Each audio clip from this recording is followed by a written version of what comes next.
So my name is Ebenezer Odeniyi. I'm a online cook and based just outside London.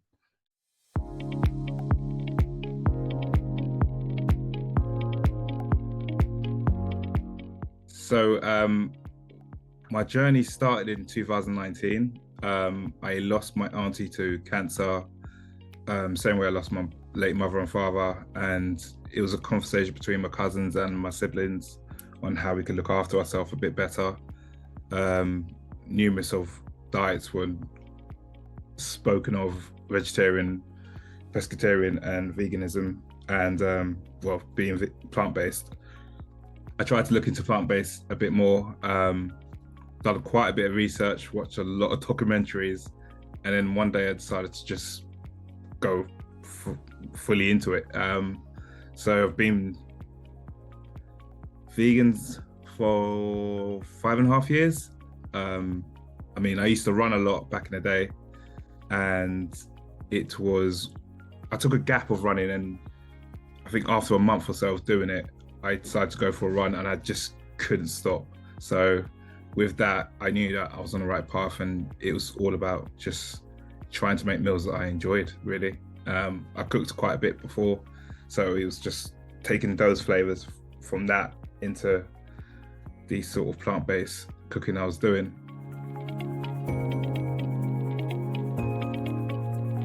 So the challenges I faced was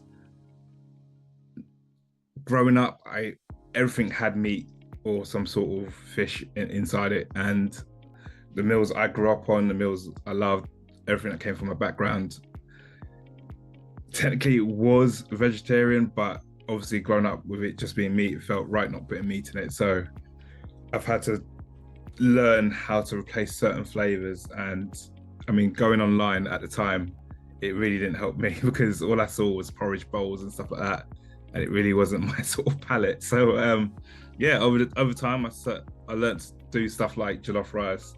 One of the biggest ones was curry goat because I used to love that as a kid, and yeah, just replacing the flavors and cooking some magic in the kitchen. Yeah, it's been magical.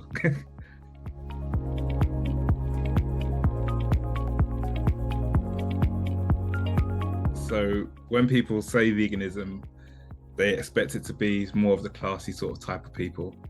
I think it's totally wrong because, I mean, when people say it's expensive, eating poultry, eating meat can be expensive as well. It all depends on your preference. If you're going out and buying all the fancy vegan steaks or chicken replacements, then yeah, it's going to be expensive. But if you do it at a cost-effective price, you're getting not just only a tasty meal, you're getting a nutritious meal.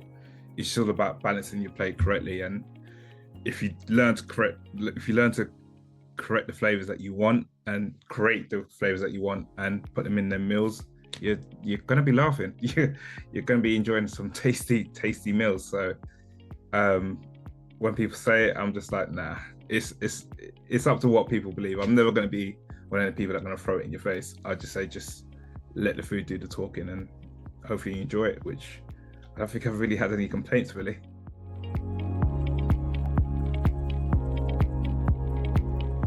I mean, I'm a Nigerian kid. I've always grown up in London. I've always had either, well, I've come from London, so it's mostly where I'm from. It's mostly either Black, Asian around me. To be able to help push the younger kids forward is what I'm mostly trying to do. I mean, if older adults want to pick it up, that's good, but it's all about changing the future for me. So it's trying to push that, but not throw it in people's face, and just hopefully they click one day, if that makes sense.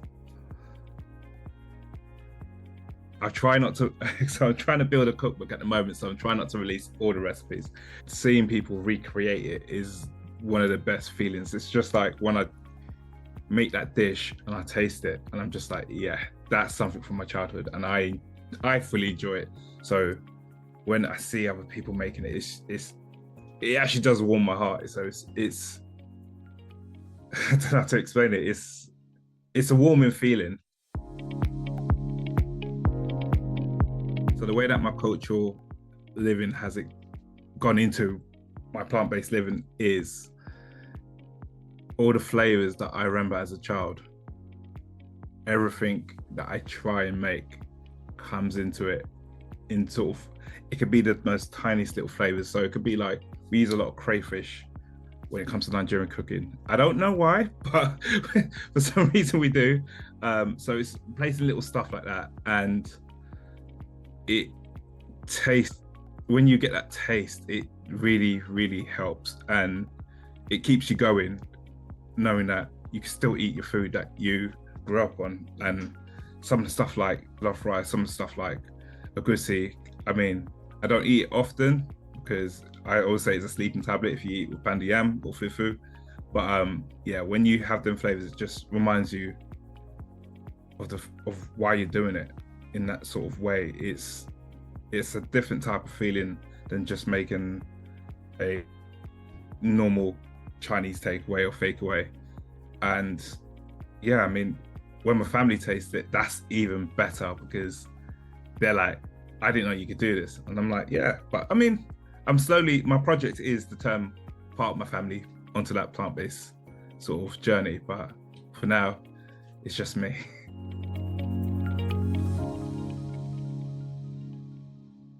In terms of what you see online, it's sometimes it can get to you, but you've just got to have a thick skin. Like, the recipes that people would love to see, I believe, are from Afro-Caribbean and even Southern Asia.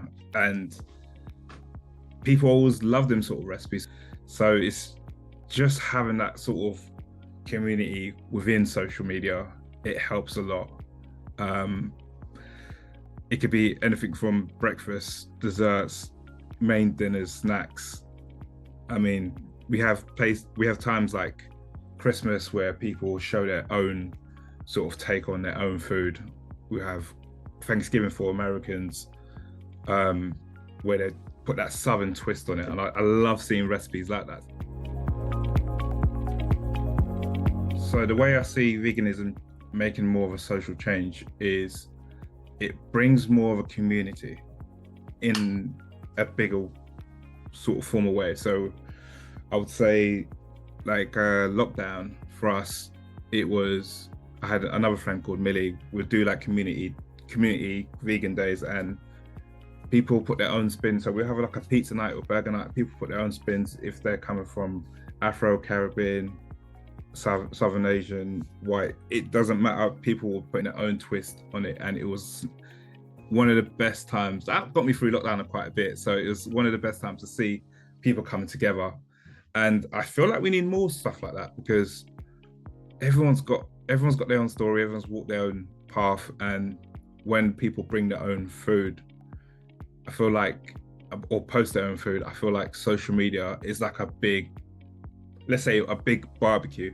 So it's like everyone brings their own plate, and that brings people together. People meet and make friends. I've made some of my best friends from social media, and we all come from different backgrounds. So it's nice that it brings people together.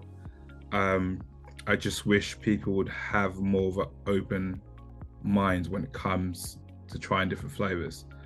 Not necessarily just different flavors from people's different cultures, but trying a bit of vegan or plant-based food, because as soon as you mention it, people kind of get their back up. So it's a hard and tricky one. But I do believe not throwing it in people's face and let them try little bits and pieces, because everyone has a bit of plant-based food, whether it's like a potato or anything like that. It's all plant-based. So it's about just being open, to be honest. Where I've seen a shift in people approaching plant-based or veganism is, especially with food, I've had friends, either it's like they've watched is it Cowspiracy on Netflix, and they've stopped drinking milk, and little changes just like that help in a long way. I've had friends do like one veggie week a month, which for me is really good, because I'm like, that's a great way of just resetting your body. And I'm not saying everyone has to go vegan or plant-based, but just little changes add up a lot. It's not just on your own palate or what you're putting inside your body, but in terms of yeah, the brutal sort of industry that there is, I think every little bit helps. So if it slows it down a bit, it slows it down a bit, and yeah, it gives a bit of a life to an animal that fully deserves it, to be honest. The way I believe that veganism contributes to a person's well-being is, for instance, for my own journey, as I said, once I tried it after a month, I mean, I had the energy to just run, which was crazy because I used to run just for fun, but I was pushing distances that it was like I was training for something, like a marathon. Not only within like being physical, it was more of a mental sort of state. I felt lighter, my head was clearer. It was just, yeah, I haven't really experienced that. So it's sort of declogging your body and making it work the way it should work is one of the true beautiful things of it. I mean, I can't really remember the days before that. I remember little bits where my body would ache for just standing on my feet all day. But once I changed, it was different. I had energy for days, and I still do. So it's something I believe everyone should try at least once and just experience what it feels like, because it's truly is good for the body.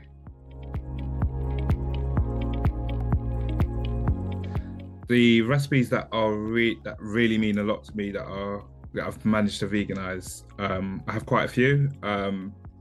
One of them being a curry goat, which obviously without the goat. I used to love that as a child, so it brings back memories of, I could tell you dozens of memories, but stuff like jollof rice, where normally we'd use chicken stock, I've managed to replace it. I mean, when family taste it, they were a bit like, this is fully vegan, and I'm like, yeah, I mean, you don't have to use the chicken stock, you just have to be creative with the flavors.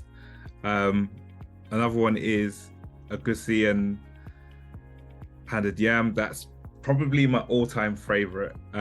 Had it dozens of times as a kid, loads and loads. And yeah, I think I recently posted it this month, and yeah, people are making it again, and I just love that. It's such flavors, and when you could create the little pots of flavors within it, yeah, it just yeah, it warms my heart. So yeah, I've got quite a few. So how many would you like to know? You don't have to go cold turkey into it. Excuse the pun. You just do little steps. Like if it's milk that you cut out, then it's dairy that you cut out. I mean, I think the biggest one that people find is cheese and stuff like that. So just drop little bits and change little bits over time and gradually do it and find what you like. And then don't be worried about exploring different flavors within it, because your palate's going to change, and your palate's going to change really good, because the flavors that you'll be tasting is crazy.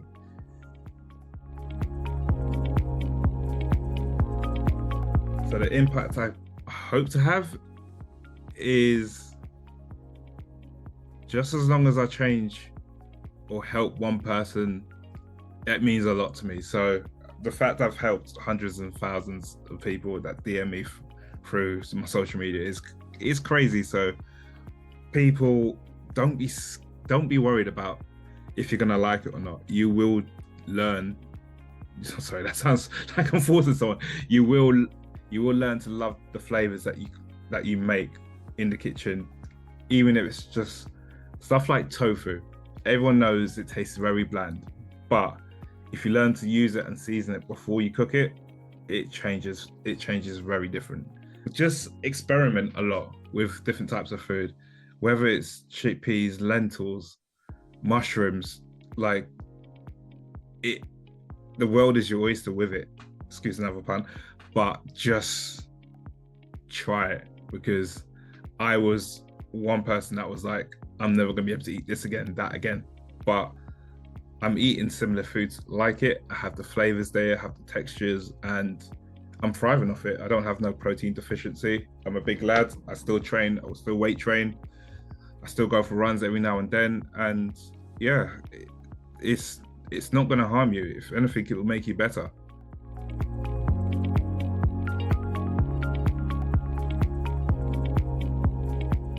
So the way I stay motivated and inspired, one is having people recreate my dishes. It gives me that little tick that, yeah, I'm doing the right thing.